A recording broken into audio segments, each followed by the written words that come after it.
We're live. Here we are, another episode of Washed Three Up. White Guys. Of Three White Guys. No, it's Washed Up. Jarom finished his collegiate career before it even started, but he was also washed up at some point. What's that? 2 or 3 time intramural champ. I can't remember how many. Yeah, my cousin. We're basically on the same level here. My cousin Fredette. Well, I never won anything worth mentioning, so I guess my cousin finessed that totally finessed that whole system by dragging in Nate Austin to every team that he was ever on. Nate's just been around. Like as soon as he finished playing, he's GA, now he's ops. Like and Nate loves the hoop. He's a passionate guy, and my cousin got him on this team like 4 or 5 seasons in a row, won every single year. He'd send like the picture to the group chat with all our boys, and we're just like, okay, congrats. Like, of course you won. Nate is 7 feet tall. Like, did you need that? Yeah. Right. Yeah. No, that's a champ's a champ, you know?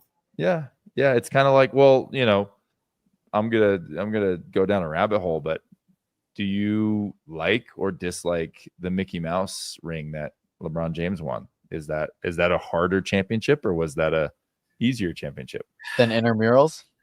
No, just now that's what I'm saying. The rabbit hole. COVID title in the bubble equal to or greater than an intramural championship at BYU basketball? That's a tough one. Is my cousin better than LeBron? That's the question. At what? At risk. Yeah. Okay, here's Jarom Jordan. Welcome back to another episode. We should intro you. BYU Sports Nation co-host, ESPN Plus announcer, and of course, we would be remiss if we didn't mention the Safety Zone co-host. You guys missed the Safety Zone. I know we did. We were too early, right? That was after us. I think you would think maybe more highly of me if you had seen it, because you would have been naively excited about that. For sure. That's fair. I appreciate all the return missionaries that watch that. They never say I got to, they say I had to. They literally say I had to watch that on my mission. I go, I feel you. So they didn't learn from their mission. They're using words like had to. Yeah. Which is mildly offensive, but I get over it quickly. That's actually an interesting point, because you're like, you would have thought higher of me, because I just saw that guy who was in all the Mormon movies growing up, and then like randomly was in like Budweiser commercials, Kirby, whatever. Kirby Hayborn. I love him. Yeah. I saw him on LinkedIn, and I think I tried to connect with him. I was like that. And no response. No response. He hasn't written anything about you yet. I don't think he must not be super active on there. But yeah, that's like a real thing. If I would have seen you in that light, I would have been like, oh geez, this guy. You'd think I was a certain thing. Yeah. And then you get to me. Yeah, now because right now I think nothing of you. Very low. Very low. Very low. You honestly, though, on a serious note, you guys represent one of my favorite things about the job that I have, which is the connection with the alumni. So you guys go through, you're young, you're excited, you're going to take the world by storm, you have your career, we root for you until you're done. And then when you're done, we root for you as a person. But like the connection, the friendship that we get to have is really fun. And Tej, we haven't had you on the pregame show. You've been on it, but I missed that one. I think Houston. I know. Eric, you've come in. We've gone to lunch. We hang out. Like, I love this. I love that you guys are doing a show. This is all great. I love the connection we can have through BYU basketball. Otherwise, we wouldn't know each other. We wouldn't chat. So I love the connection with former athletes. It's awesome. Well, that feeling is mutual. So thank you. We basically wanted you to produce this episode because I know you're like, what do you want to talk about? I'm like, I need you to ask me the question. It's the reverse here. You're like, can I escape from my job for once? Holy crap! I produced for 10 years. I don't want to produce anymore. Come on, man. How did that actually is a great question to start with. How does that slide work, going from producer to? So you weren't in front of the camera at all, or you were working both? I was doing both. How hard was that? Hard.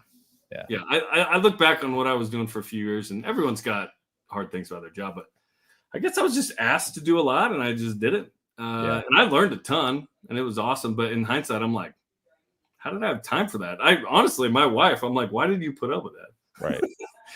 There was at one point I was producing the pre and post game show for football. Now it was an hour at the time. Now it's 2. It's a bigger deal. I was co-hosting BYU Sports Nation. I was calling games. I was running our social media team. Jeez. I was running Deep Blue for a couple of years.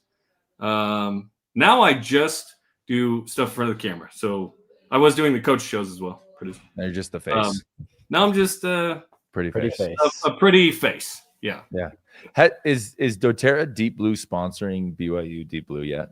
They literally looked into that and it hasn't happened. I don't know what the holdup is, but that feels almost too perfect. That makes sense. That should be an easy one. Well, we're appreciative of you being here. We love having you as the face of BYU sports media, and we're lucky to know you. We did take your production value and the questions that you said are worth talking about, and that's weird. I'm interested in a couple of them specifically. Then let's jump into it. The first one being the AJ having to become the GOAT of BYU basketball. What needs to happen individually? What needs to happen as a team for him to enter that? I mean, as a, I think pretty obviously one and done, right? Like however you slice it. He said, he's like, I never said I'm one. I'm like, you're gone, dude. Come on, man. Well, he has to be especially, I think, sensitive around that after the way Yegor left. Yegor, and I don't even know him. Yegor Dioman? Yeah, he's a new guy. What? He has an alter ego. He's like, I texted Travis Hansen. I go, how do you say this guy's name? And he goes, I don't even know if he knows. Just he's giving him a hard time. But he's Yegor at BYU. He was Yegor Demon, and I think now in Brooklyn he is. It's like it's kind of like a Pokemon. TJ's right in the thick of Pokemon with his son. It's like a Pokemon evolution. Oh. It's a great point, Eric. What is his name going to be? Like all-star? You have like face mask Kyrie. Have like kind of have these spin-off versions. He's just evolving. Booty Mellow. Yeah. Like so Mega Yegor Y. Yeah, maybe his name is just going to be Yegdem or Yegum. When he gets to like his next level. But what presumably he kind of. I think all three of us knew he was leaving. Maybe not. I don't know. But I felt like Yegor was leaving. But, after that and after Cooper Flagg even entertained, everyone has to entertain it, right? Like, you got to keep the buzz alive as long as you can. But, like, I'm 101% sure that he'll leave. But what does he have to do in his 1 year to be the GOAT? To pass Jimmer, Danny, and TJ. Nice. Don't laugh. Hey. I looked it up one time. Teach is like, the only dude that's like top 10 in this, top 5 in this, top 5 in that. Like Teach is one of the greats, man, for sure. Wow. No, he is 100%. I'm not sure he can. Let's play it out because I think there's a 4-year journey that is going to be more rare for a lot of guys now. Yeah. That sort of gives you roots emotionally with a guy. Sure. Danny had that. Jimmer had that. AJ's he'll have a full year-ish because this will be like from when he was being recruited to announce to sign to play to whatever. And then there's the Steve Young principle of like, can you become the GOAT even though you weren't the GOAT at BYU because of what you do in the pros? That's an element as well. Because if you say holistic career, Steve Young's the best quarterback in BYU history. But I say Jim McMahon is because of what he did when he did it. And then there's the tie crowd that go, well, he won the Heisman. Right. So it's a fun combo. There's no right answer, but it's fun to talk about. So Danny, to me, is the GOAT. Like, there's no three-point line. If there is, Jimmer never catches him. There's that. Then there's Jimmer, who's the GOAT of this year. Like, obviously, what he did was unbelievable. 29 a game, the deep threes. He was Steph Curry before Steph Curry. Like, it was amazing. One of the greatest college players of all time. Well, let's say AJ takes BYU to the promised land. They go to the Final Four. I don't even know if they win the ship. Like, maybe we just crown him right there. But I don't know. Like, even if he's the National Player of the Year, and they go to the Final Four, is he the best player in BYU history? Or do we give a sort of longevity nod to those other two guys? And then AJ goes to the league, and let's say he's a 6-time All-Star with the Utah Jazz, hopefully. And does that change the opinion? I think it's going to be a fun discussion for a long time. Can we if we go win and Jazz and it's the Utah Jazz now, the Yezin? Well, I'm just including our Spanish community, Hispanic community. Go ahead, T. Sorry. If he wins a national championship and he wins National Player of the Year, I don't know how you could not put him there. I think people would over time, but initially I think people that's like saying the Salt Lake Temple is not the greatest or whatever. You know what I mean? It's like there's certain ideology that is just stuck. It's just stuck. You know what I mean? I agree with both of you. I think if he does that, which, let's be clear, that is, and he's the number one pick. Like he can't. An enormous if, right? Like those three things happening are, how many guys have done that? I don't know. Like Greg Oden was number one pick, won national championship. Was he player of the year? Maybe. There's not many of them. I still want a birth certificate there. So yeah, right. And so I think that'd be the only scenario, which is also saying there is no scenario, right? And I think the answer is there's multiple there's two goats. There's the BYU career goat, yes, and there's the pro goat, right? Which actually kind of begs the question in basketball: who is the pro goat? It's probably still Danny Ainge, right? I would think so. Yeah, because he was an all-star and he was on all those Celtics teams, and he's continued. I mean, you could count what he's doing now as kind of 08 GM. Yeah. Well, yeah. But yeah, I think, if we're having this discussion at the end of the year, then obviously BYU fans are in euphoria. It's gonna be unbelievable. I went around in Denver and asked people what they would do if BYU won a national championship, and I think it caught people off guard, which I don't like. I need people to be mentally prepared for greatness. I think people are prepared this year for that. I think they are. Last year, it was Sweet 16. We just haven't been there, and so it was awesome. Now it's going to be way more regular thing. I was on your guys' show. I don't think you were there. I think you were. I heard you were coming, and I was. You're like, Eric's annoying, and he has an ugly man bun. But I think, it was a Spencer. I think it was a schedule release, and he's going, what is a failure? What is a success? And I think I told him if we make it to the Sweet 16 again, that's unbelievable, right? It means we're kind of setting this foundation. I don't know who I heard talking about this, but they're like, man, if we could be Gonzaga, this just perennial, we go to the Sweet 16 most years, every once in a while, a little past that, but we have draft picks, we win the that's an unbelievable program to kind of become, especially in the league that we're in and the landscape of college sports. Who said even a Gonzaga? Gonzaga is a powerhouse. That'd be phenomenal if we could be Gonzaga. Right. That's what I'm saying. But that's the level of blue goggles that's on right now, which is we're for sure going, if we don't go Final Four, it's a failure. And I really strongly disagree with that. If we go Sweet 16, I feel like it's an enormous outcome for the year. I want to know what is success and what is maybe failure in your eyes of all the hype going into this year. The roster's too good not to expect something awesome. Okay. It just is. And you're returning enough pieces to make it interesting. I know there were lots of pieces lost, but Richie's an all-time small forward at BYU. He's one of the top 5 small forwards at BYU. Yeah, Cava from a defensive standpoint and a rim rolling standpoint, I would put him in the top 5 of that kind of center. For sure. At BYU, the athleticism, obviously. AJ, there's never been a player like AJ at BYU. Hopefully there's more AJs. Robert Wright III is going to be one of the quickest point guards BYU's ever had. It's going to be awesome.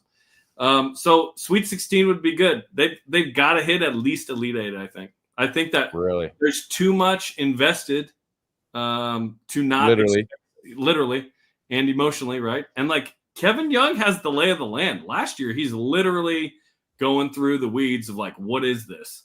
And how do they officiate in this league? And how do I call timeouts in this different structure? There aren't challenges. Now there are. Yeah. All of that. He's literally finding out at Cincinnati he's having a kid, which he told us was a big surprise. And he said, I'm not telling you that's why we lost by 20, but I'm telling you that's why we lost by 20.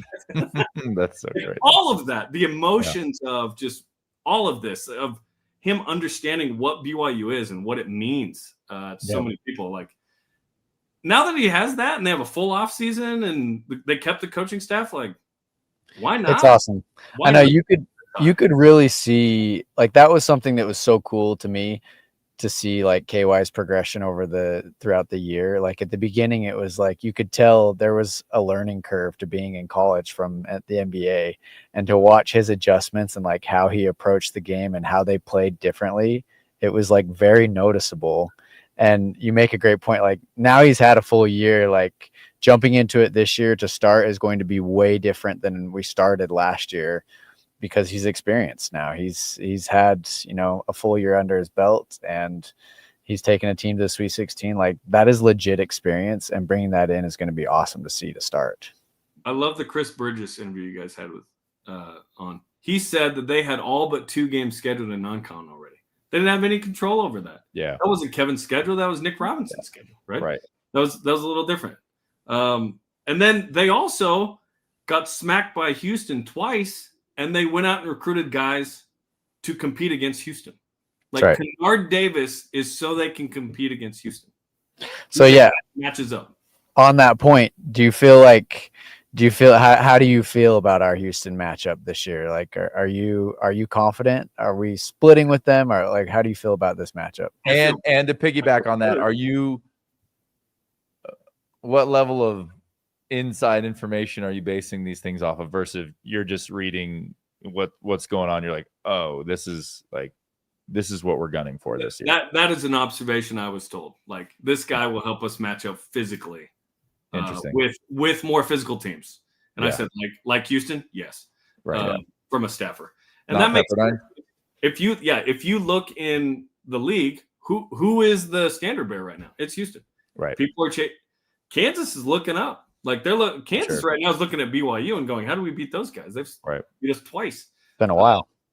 Yeah, it's been a minute. We got to beat them in football. Gosh, dang it. We were weird, right? We were in a meeting today with some fellow BYU guys, and then the rest of their teams in Kansas, and somebody threw something out there like, oh yeah, we're just they played a Kansas football card. Oh my gosh. We were like smacking them around like we do in basketball, and they were like, well, what about football? I was like, oh, that hurts worse. It's not worth bringing up. It really isn't. You're like, get into your new stadium already. I was there in March, went to Kansas City for the Big 12 tournament, went over to Lawrence.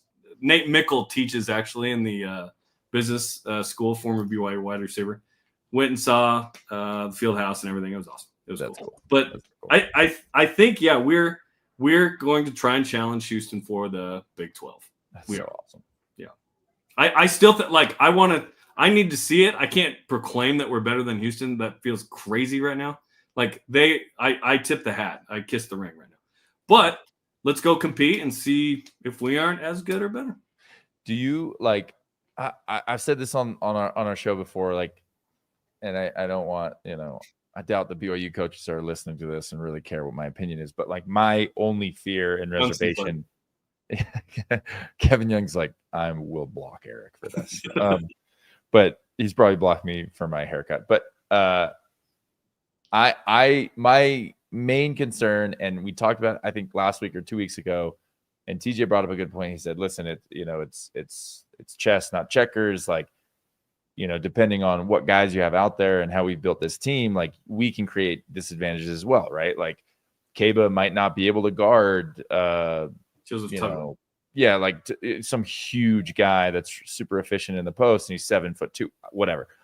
But that guy might not be able to guard Kaba, like you said. He's lickety split in the pick and rolls, like he can jump out of the gym. Right? He's getting back. Exactly. Although they can run all day. They average like under a sub 6 minute mile for their team or something crazy. Right. But my fear is like the depth at the center position, right? Like I love Kaba. Savian's going to be asked to do important stuff in those, which is where for me is the biggest question mark on the season. Is he's an untested freshman, right? Like we just don't know enough. And I know the obvious that they're great tools to work with, but what that translates to is for me the biggest question mark that I'm still circling is like, okay, Houston, we have some physicality at the wings, we have quickness, like Rob Wright can get around guys when they're Richie's nothing's better. Why I loved having TJ as a point guard, especially in high school. We'd go to these AAU tournaments, and it's just like it's the only thing I loved about TJ. I hate everything else, but the pull-up jumper. These guys don't know anything about you, so everyone just presses everyone. But then TJ blows by him 3 or 4 times. We get a couple easy dunks. They drop out of that press. I see that in the Big 12 a lot. Like, that's where we kind of struggled. We didn't have a guy who was just like, okay, you're going to press me like this. Bye. Right. I love that about Rob Wright. I love that about Davis. Like, we have all those tools, but I'm like, but the bigs are big, right? Like Arizona's 1-2 punch last year.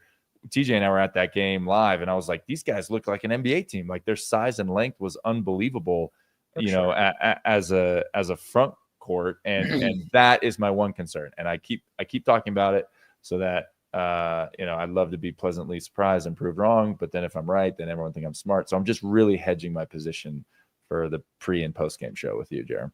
Exactly. If AJ is playing the 4 sometimes, I mean, he's a matchup nightmare for literally. Yeah, great point. But if they go they get a big, who's dumping it into the post drawing fouls? Like, it just doesn't happen as much. Keba didn't have that much foul trouble last year, which was great. And you had Fu sitting there, and they're splitting a 20-20 minute thing. And so they could be really aggressive when they were in there. Does it change with Keba since Xavier Staten's the backup? And granted, he was the highest rated BYU recruit until AJ. So he comes in with a lot of fanfare. But you're right.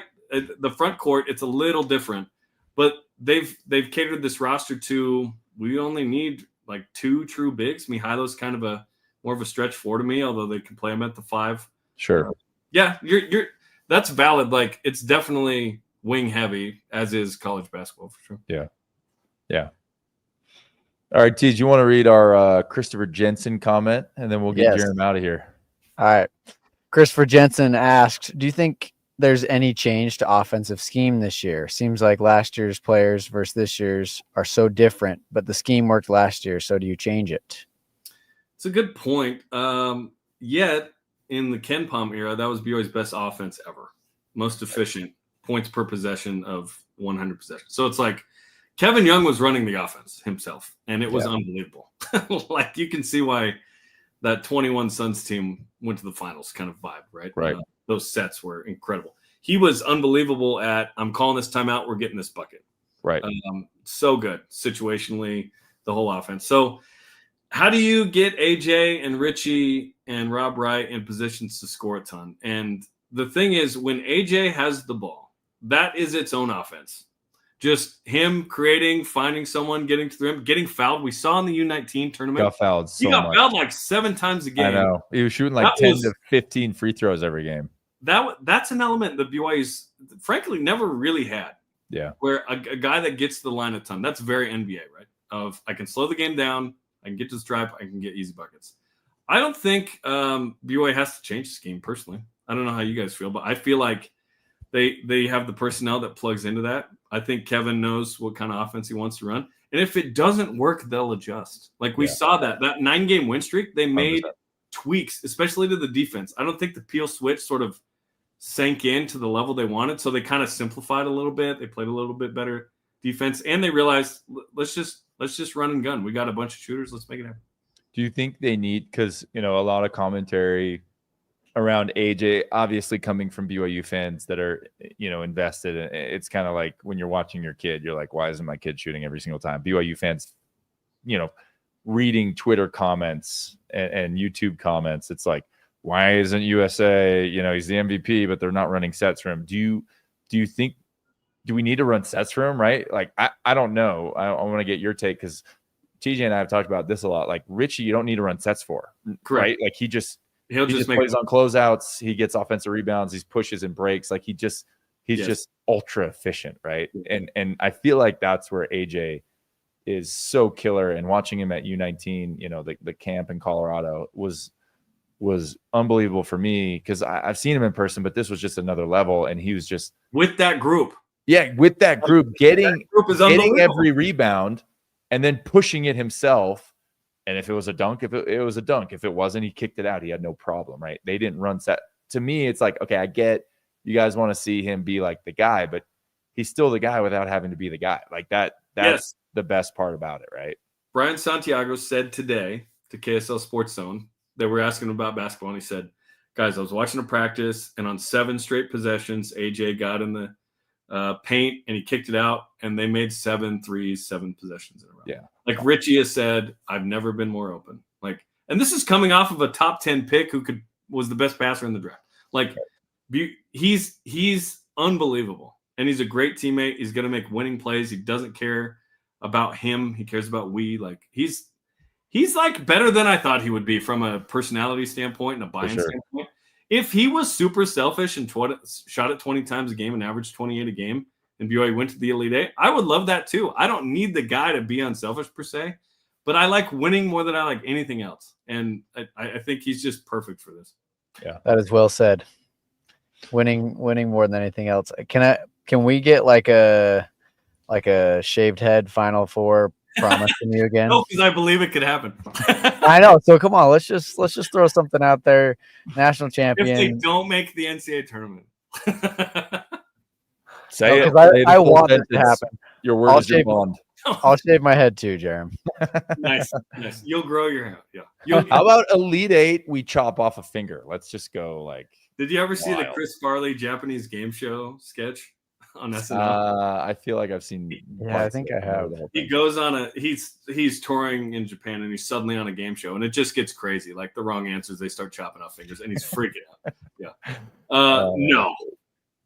I'll shave my head. We win a natty. I'll do whatever. I'll wax my whole body. I don't care. You guys name it. I'll jump into like oncoming traffic, like dodgeball or something. Whatever you guys want. I'll put my life on the line. I just believe it could actually happen. Like, yeah, there are certainly deficiencies in certain areas, but I just believe as a team, as a coaching staff, like honestly, it's a belief in Kevin Young. Like if they had just won that first round game, and let's say John Tanche makes that shot and we lose to Wisconsin, Tanche's with the Jazz right now, by the way. Yeah. Make it, which is fun. We go, hey, that was awesome. We're building. We got AJ coming in, and then they actually win the game, and then Alabama happens, whatever. But now we know, man. Like we got a taste, and I know it was pretty good. It comes. I can't this is the most excited I think we've ever been for a BYU basketball season, and oddly enough, like as excited as we get for like Big 12 good BYU football, men's hoops stole the cake again, despite 11-2 last year. And that's even if, BYU had a returning starting quarterback even. Right. Well, that's big time, Jarom. Thank you for spending some time with us. We'll definitely have you back if you'll have us. But you're the man. Appreciate you and your insight, everything that you do for us, for BYU. You're the man. So thanks for doing this. I appreciate it, you guys. You guys are great. Keep up the good work with the show, man. Will do. We're chasing down your 10,000 episodes. It's only 3, and you only have to do it every day for 12 years. So we might not make it. We might not make it. I don't think you will. You have real lives. You're the man, Jarom. We'll talk soon. Thanks. All right. Appreciate you, Jarom. What a guy. He is the man. I like what I love around BYU is had Mark Durant on last week. I just love diehard BYU guys. Yeah. I just think it's so awesome. Like you can just feel that Mark, Jarom, those guys, they just truly love BYU. Yeah. They know everything. And I don't want to speak too highly of him because he's still listening. He's still I can watch. Yeah. I also hate him, It's just a shame that the face of BYU sports media is so ugly, but what a guy. If his face matched the personality, he'd be too good for us. So I guess it's kind of silver lining, right? Yeah, for sure. Muscles. He'll work on the muscles too. But I think, I think we covered a lot that I feel really good about. My other thought, I'm just a hesitant, blue goggle guy. I'm just critiquing everything. And it's not because I'm not going into the season going I'd rather be pleasantly surprised. We've had this conversation. I want to be let down as a fan, right? Totally. But just because I've been around it and so I go into games, I go into practices, I go into workouts, all right, let's see what happens here. This is something I've been thinking about and stirring, on. And so I'm going to see what happens. The question for the bigs for me is valid. The other question is, kind of this LeBron effect that we've talked about, where AJ is so good that he can go rogue, right? He can go without a role because he's good enough. He could play the 5 probably, right? He could probably defend the post pretty well because he has quick enough hands. He can get vertical really quick. He's a great rebounder, and he's physical. He's a dog. He could probably play point guard too, right? Like he's gonna figure it out. And that's kind of LeBron, right? Which, having talked to some guys that have played with LeBron, have a hard time because they're like, man, I'm paid the big bucks to do this, this, and this. So when LeBron wakes up one day and says he's going to take one or two of those things, then I'm stuck in the corner and I look like an idiot, right? Like, because I'm paid to do this and he just took it over. So not that AJ is, I haven't seen anything like that. And if anything, I've seen only things to combat that idea, because he is like, the emotional intelligence and awareness is there. And I think he's an incredible teammate. Tommy Lloyd was quoted, after he won the MVP. He's like, listen, he's an incredible talent. He's just as incredible of a teammate, right? Which is big time. But I don't know, within our specific system, I don't know how it's going to work. If it's going to be kind of this hybrid, hey, you can kind of go rogue whenever you want, and we just love that you initiate offense whenever and wherever and however you want. I think that bodes really, really well, but it'll be interesting to see. It's a valid concern, and I really haven't thought about that side of things, because that is something when you watch LeBron. It's like LeBron's efficient and he's going to get, his 30-point triple-double or whatever. But as you mentioned, it's like that's at the expense oftentimes of somebody else that plays that position. It's like, yep, today I'm the point guard and I'm going to run everything and I'm going to do everything. And it's like, okay, well, like that messes with the flow of everybody else. Sure. But I think this is where KY is a genius, and KY is gonna be able to like say, okay, look, this guy's most efficient in this spot, this guy's most efficient in this spot. And from everything I'm hearing about AJ, it sounds like he's gonna be saying like, look, I'll buy into whatever. Yeah. And he's gonna find his, like, of course he is. Like he's gonna get his, he's gonna put up great numbers. He's going to, I mean, just hearing what Jarom said about Bissant, saying he just drove to the paint and hit out to wide open shooters 7 times in a row. It's like that's awesome. And he's going to find that stuff just in the flow of the offense. So I don't know. I trust in KY. I think he's going to do a good job of putting these guys in good spots and making sure that, everybody's put in a spot where they can be successful, which makes the team successful. Yeah. I think that's kind of the theme. That's what that was the summation of Jarom's confidence, is like, KY's great. He proved it. He's got reps. Like now he's got even more tools and more experience, more confidence. So I think that's fantastic. Jarom's the man. I still don't know if I'm going, anything less than an Elite 8 is a failure. But he did convince me a little bit, because he's going, look how much we invested. And that's fair. Like, this is a expensive roster, right? Like, kind of the last time around that it'll be like this, I think we'll have expensive rosters, but they'll be structured different and totally loopholes to get there. Like right now, you could just pay anyone as much as you want. So this will probably be the most expensive roster for a while, I would guess. So when he puts it that way, like, okay, that's fair, right? Like Man City, totally different stratosphere financially, but like they have by far the biggest budget and they're expected to win, right? So I can kind of see that. He got me a little bit there. So a great episode. Thank you guys for tuning in. Just over 30 minutes. That's where we like to be. Christopher Jensen, thanks for being here and commenting. We love when you guys hop in here and jump in on the conversation. When you make fun of TJ, it just makes my week. I take screenshots of it. But yeah, thanks for being here on Washed Up. I'm Eric Mika. This is TJ Haws, and we'll be here next Tuesday. We don't know who the guest is, but I'm sure they'll be big time. So join us. Thanks, TJ. Thanks, guys. Thanks, Eric.